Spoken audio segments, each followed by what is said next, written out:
Okay. ನಿಮ್ಮ big boss journey ನೋಡುವಾಗ ಬಹುಶಃ ಎಲ್ರದ್ದು ತುಂಬ ಏರಿಳಿತ ಇತ್ತು ಅನ್ಸತ್ತೆ. ಬಟ್ ನಿಮ್ದು ಮಾತ್ರ ನೀವು ಡೇ ಒನ್ನಲ್ಲಿ ಹೆಂಗಿದ್ರಿ, ಡೇ ಎಂಡ್ವರೆಗೂ ಅದನ್ನೇ ಮೇಂಟೈನ್ ಮಾಡ್ಕೊಂಡು ಬಂದಿದ್ರಿ, ಅದೇ ವೇವ್ ಲೆಂತ್ ಇತ್ತು ನಿಮ್ಮದು. ಸುದೀಪ್ ಸರ್ ಅದನ್ನು ತುಂಬ ಚೆನ್ನಾಗಿ ಹೇಳ್ತಾರೆ. ನೀವು ಆಟದಲ್ಲಿ ಗೆಲ್ದಲೇ ಇರ್ಬೋದು, ವ್ಯಕ್ತಿತ್ವದಲ್ಲಿ ಗೆದ್ದಿದ್ದೀರಿ ಅಂತೇಳಿ. ನಿಮ್ಮ ತಾಯಿ ಕೂಡ ಹೇಳ್ತಾರೆ ತುಂಬ ಒಳ್ಳೆ ಮಗನ ಎತ್ತಿದ್ದೀರಿ ನೀವು ಅಂತ. ಒಬ್ಬ ಮಗನಾಗಿ ಅದಕ್ಕಿಂತ ದೊಡ್ಡದೊಂದು ಅಪ್ರಿಸಿಯೇಷನ್ ಮತ್ತೊಂದಿಲ್ಲ ಅನ್ಸತ್ತೆ. ಆ ಕ್ಷಣ ಹೇಗಿತ್ತು ನಿಮಗೆ?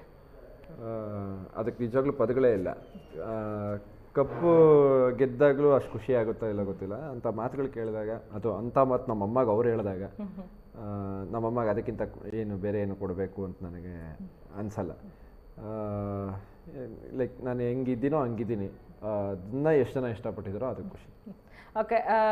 ನಾವು ಇಷ್ಟು ಸೀಸನ್ ನೋಡ್ಕೊಂಡು ಬಂದಿದ್ದೀವಿ. ಯಾರೋ ಒಬ್ಬರು ಎಲಿಮಿನೇಟ್ ಆದಾಗ ಫ್ಯಾಮಿಲಿಯವ್ರು ಅಷ್ಟು ಇಮೋಷ್ನಲ್ ಆಗಿದ್ದು, ಅಷ್ಟು ಅತಿದ್ದು ಫಸ್ಟ್ ಟೈಮ್ ನೋಡಿದ್ದು. ಅದು ಹೆಂಗಂದರೆ ತುಂಬ ಕಡೆ ವೈರಲ್ ಆಗಿಬಿಟ್ಟಿದೆ ವಿಡಿಯೋ ಎಲ್ಲ. ಅಂದರೆ ನೋಡಿದವರಿಗೂ ತುಂಬ ಬೇಜಾರಾಯ್ತದು.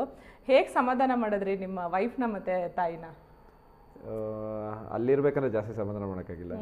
ಯಾಕಂದರೆ ಸ್ಟೇಜ್ ಮೇಲೆ ಸುದೀಪ್ ಸರ್ ಕಾಯ್ತಾ ಇದ್ರು. ಅಲ್ಲಿ ಹೋಗಿ ತಲೆ ಕೆಡಿಸ್ಕೊಂಡ ಆರಾಮಾಗಿರು. ನೀವು ನೋಡಿದ್ರೆ ನಾನು ಹೊರಗಡೆ ಬಂದಾಗ ನಾನು ಅದ್ರ ಬಗ್ಗೆ ತಲೆನೇ ಕೆಡಿಸ್ಕೊಂಡಿಲ್ಲ. 6th ಬಂದಿದ್ದೀನಿ, ಅದ್ರ ಬಗ್ಗೆ ತಲೆ ಕೆಡಿಸ್ಕೊಂಡು ಅದ್ರ ಬಗ್ಗೆ ಡಿಪ್ರೆಷನ್ ತೊಗೊಂಡು ಯೋಚನೆ ಮಾಡಿ ಆ ನೋವನ್ನ ತಗೊಂಡು ನನ್ನ ಮೈಂಡ್ ಪೀಸ್ನ ನಾನು ಹಾಳು ಮಾಡ್ಕೊಳಕ್ಕೆ ನನಗೆ ಇಷ್ಟ ಇರಲಿಲ್ಲ. ಸೊ ನಾನು ಅದನ್ನು ಕಾಮನಾಗೆ ತೊಗೊಂಬಂದೆ. ಅವ್ರು ತೊಗೊಂಡಿಲ್ಲ, ಯಾಕಂದ್ರೆ ಅವರು ಎಕ್ಸ್ಪೆಕ್ಟ್ ಮಾಡಿರಲಿಲ್ಲ ನಾನು 6th ಬರ್ತೀನಿ ಅಂತ. That's fine. ಅವ್ರಿಗೆ ಆಮೇಲೆ ಮನೆಗೆ ಬಂದಮೇಲೆ ಸಮಾಧಾನ ಮಾಡಿದೆ. ಓಕೆ. ನಾವಿಲ್ಲಿ ಬಂದಿರೋ ಎಲ್ಲ ಕಂಟೆಸ್ಟೆಂಟ್ಗಳು ಇಂಟರ್ವ್ಯೂ ಮಾಡಿದ್ದೀವಿ. ಒಳಗಿಂದ ಯಾರ್ಯಾರೆಲ್ಲ ಕಂಟೆಸ್ಟೆಂಟ್ಗಳು ಬಂದರು, ಮೋಸ್ಟ್ ಆಫ್ ದಿ ಸ್ಪರ್ಧಿಗಳು ಹೇಳಿದ್ದು ಏನು ಅಂತಂದರೆ, ಯಾರು ಗೆಲ್ಲಬೇಕು ಅಂತ ಕೇಳಿದಾಗ ತುಂಬ ಜನ ನಿಮ್ಮ ಹೆಸರು ಹೇಳಿದರು. ಕೊನೆಗೆ ಗಿಲ್ಲಿ ಹೆಸರು, ಒಂದು ನಿಮ್ಮ ಹೆಸರು ಬರ್ತಿತ್ತು, ಇಲ್ಲ ಗಿಲ್ಲಿ ಹೆಸರು ಬರ್ತಿತ್ತು.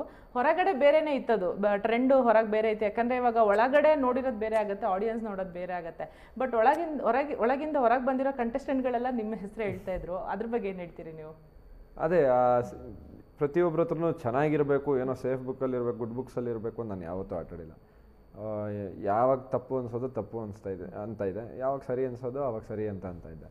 ಆಮೇಲೆ ಅದನ್ನು ಗುಡ್ ಬುಕ್ಸು ಅಂತ ಅಂದ್ಕೊಂಡ್ರೆ ನಾನೇನು ಮಾಡೋಕ್ಕಾಗ್ತಿರ್ಲಿಲ್ಲ. ಆಮೇಲೆ ಪ್ರತಿಯೊಬ್ಬರು ನನ್ನ ಜೊತೆ ಚೆನ್ನಾಗಿದ್ದರು. ನಾನು ಹೆಂಗೆ ಅಂದರೆ, ನೀವು ಚೆನ್ನಾಗಿರೋ ನಾನು ಚೆನ್ನಾಗಿರ್ತೀನಿ, ನೀವು ಚೆನ್ನಾಗಿಲ್ವ ನಾನು ಚೆನ್ನಾಗಿರಲ್ಲ, ಅಷ್ಟೇ. ನಾನು ಯಾವಾಗಲೂ ಹಂಗೆ. ನನ್ನ ವಿಷಯ ಅಂತ ಬಂದಾಗ ಬೇರೆಯವ್ರ ವಿಷಯ ನನಗೆ ಗೊತ್ತಿಲ್ಲ. ಒಬ್ಬೊಬ್ರಿಗೂ ಬೇರೆಯವ್ರ ಕಂಡ್ರೆ ಆಗ್ತಿರ್ಲಿಲ್ಲ. ಬೇರೆಯವ್ರು ಮಾತಾಡ್ದಾಗ ಜಗಳ ಆಡ್ತಿದ್ರು, ನಾಮಿನೇಷನ್ ಮಾಡಿದಾಗ ಜಗಳ ಆಡ್ತಿದ್ರು, ಬೇರೆ ಏನೋ ಒಂದು ಚಟುವಟಿಕೆ ಬಂದಾಗ ಜಗಳ ಆಡ್ತಿದ್ರು. ನನ್ನ ವಿಷಯ ಅಂತ ಬಂದಾಗ ಯಾರೂ ನನ್ನ ಹತ್ರ ಜಗಳನೂ ಮಾಡ್ತಾ ಇರಲಿಲ್ಲ, ಪ್ರತಿವಾದನೂ ಮಾಡ್ತಾರಿಲ್ಲ ವಾಪಸ್ಸು. ನಾನು ಇಲ್ಲ ಇದು ತಪ್ಪು ಅಂದರೆ ಹೌದಾ ಓಕೆ ಅಂತ ಅವರೇ ಸುಮ್ಮನೆ ಆಗ್ಬಿಡೋರು. ನಾನು ಯಾಕೆ ಗುರು ಮಾತಾಡ್ರು ನನ್ನ ಹತ್ರ, ನಾನು ಸ್ವಲ್ಪ ಮಾತಾಡ್ತೀನಿ ಅಂತ. ಏನು ಮಾಡೋಕ್ಕಾಗಲ್ಲ. ಖುಷಿ ಅಂದರೆ ಅಷ್ಟು ಜನದ ಪ್ರೀತಿನೂ ಒಟ್ಟಿಗೆ ಗಳಿಸ್ಕೋಬೇಕು ಅಂದರೆ ಕಷ್ಟನೇ. ಯಾಕಂದರೆ 100 ಜನದಲ್ಲಿ 50 ಜನ ಇಷ್ಟಪಡ್ತಾರೆ, 50 ಜನ ಇಷ್ಟಪಡಲ್ಲ ಆಗ್ಬಿಡ್ತಾರೆ ಏನೇ ಮಾಡಿದ್ರು.